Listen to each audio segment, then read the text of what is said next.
আসসালামু আলাইকুম ওয়া রাহমাতুল্লাহি ওয়া বারাকাতুহু। আজকে আলোচনা করব স্বাস্থ্যহীনতা।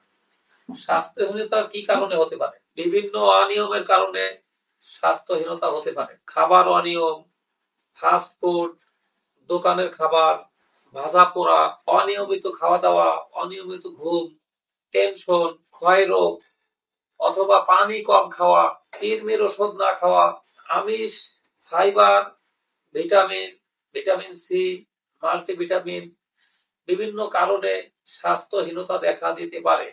অ্যালকোহল গ্রহণের মাধ্যমে স্বাস্থ্যহীনতা হতে পারে। ধূমপানের কারণে হতে পারে। সঠিক টাইমে ঘুম না পড়ার কারণে স্বাস্থ্যহীনতা দেখা দিতে পারে।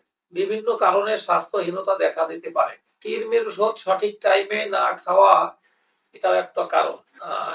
আমাদের এইসব পরিত্যাগ করলে ইনশাল্লাহ আমাদের স্বাস্থ্য ভালো হওয়ার সম্ভাবনা থেকে যায়।